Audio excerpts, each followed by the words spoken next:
అలాగే గురువు గురించి సార్, తల్లి తండ్రి గురించి కూడా చెప్పాలి. ఎందుకంటే నేను చాలాసార్లు అడుగుతుంటాను సార్, తండ్రి కొడుకును పక్కన కూర్చోబెట్టుకుని అడిగాడంట, ఒరే నాన్న నేను చనిపోతే నువ్వు ఏడుస్తావనంటే నేను ఏడవని డాడీ అన్నాడు.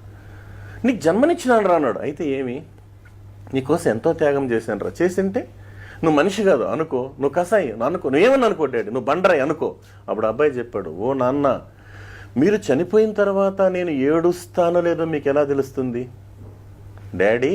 మీరు చనిపోయిన తర్వాత నేను ఏడుస్తానో లేదో మీకు ఎలా తెలుస్తుంది డాడీ? మీరు బ్రతికుండగా మీ కంట్లో కన్నీరు రాకుండా చూసే దమ్మున్న కొడుకు డాడీ వీడున్నా అనమాట. ఇది తండ్రి విలువ గురించి చెప్తాం సార్. గురువు గురించి మరి గురువు గురించి చెప్పేటప్పుడు సానియాను తయారు చేయాలన్నా, సోనియాను తయారు చేయాలన్నా, ఒసామాను తయారు చేయాలన్నా, ఒబామాను తయారు చేయాలన్నా, బిల్ కలెక్టర్ను తయారు చేయాలన్నా, బిల్ క్లింటన్ను తయారు చేయాలన్నా, జ్ఞాన దాహాన్ని తీర్చే రక్షిత మంచినీటి చెరువు లాంటి గురువుల్ని గౌరవిస్తే నీ బ్రతుకు బంగారమేం నాయన అని చెప్తాం సార్. ఎందుకంటే తల్లి, తండ్రి, గురువు ఈ 3 స్థానాలు సార్. ఎందుకంటే మీకు తెలియదు కదా సార్, మనం ప్రస్తుతం అందరికీ తెలిసిన విషయాలే. ఇప్పుడున్నటువంటి పరిస్థితుల్లో ఈ 3 విలువలు కాపాడుకుంటే, ఈ ముగ్గురిని గౌరవించగలిగినటువంటి వాళ్ళు ప్రపంచం ఎక్కడైనా కానీ సార్ భవిష్యత్తులో ఉన్నత స్థానానికి వెళ్తారనేటువంటి నమ్మకం, ప్రగాఢ నమ్మకం ఉంది కదా సార్. భార్య గురించి చెప్పండి సార్. భార్య అనే ఒక్క బంధము లేకున్నా, భార్య అన్న ఒక్క బంధము లేకున్నా పుల్లి ఆకు ఓలి పురుషుడెగురు, దారి తప్పని దైవమ్మ భార్యరా మహిత వినయశీల మల్లెమాల. ఎంఎస్ రెడ్డి గారు రాశారు సార్ ఇది. కానీ భార్య అంటాం కదా సార్, సర్వాన్ని వదులుకొని, తల్లిదండ్రులు ఇచ్చినట్టు జన్మనిచ్చినటువంటి తల్లిదండ్రులు అందరినీ వదులుకొని మన దగ్గరకు వస్తున్నారంటే మనం ఇవ్వాల్సిన గౌరవం ఇస్తే ఖచ్చితంగా కుటుంబం నిలబడుతుంది సార్. అక్క చెల్లెల గురించి అండి.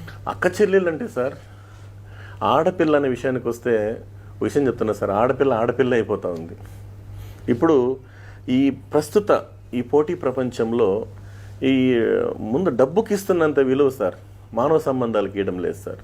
అమ్మ గురించి చెప్పేటప్పుడు పేగు బంధం సార్, ఇది ఎప్పుడో సాక్షి దినపత్రికలో వచ్చింది సార్, రచయిత పేరు మర్చిపోయిన క్షమించాలి. ఆ పేగు బంధం అనే కవితని మనం కూడా హృదయంతో వినాలి. అది మామూలుగా బిడ్డ మీద ప్రేమతో తల్లి ఇలా అంటుందంట సార్. పేగు బంధం కవిత పేరు. ఒరే నాన్న, నీవు మొదటిసారి గర్భాన కదిలినప్పుడు పరమానందం కలిగింది నన్ను అమ్మను చేస్తున్నావని. నీవు ఊపిరాడనీయకుండా కదులుతూ హడావుడి చేస్తుంటే ఉత్సాహం కనిపించింది హుషారైన వాడివని. నన్ను చీల్చుకుని ఈ లోకంలోకి వచ్చాక మమకారం పొంగింది నా ప్రతిరూపానివని. నా రక్తాన్ని పాలుగా తాగుతూ ఉంటే బోలెడంత ఆశ కలిగింది అందరికంటే బలవంతుడివి కావాలని.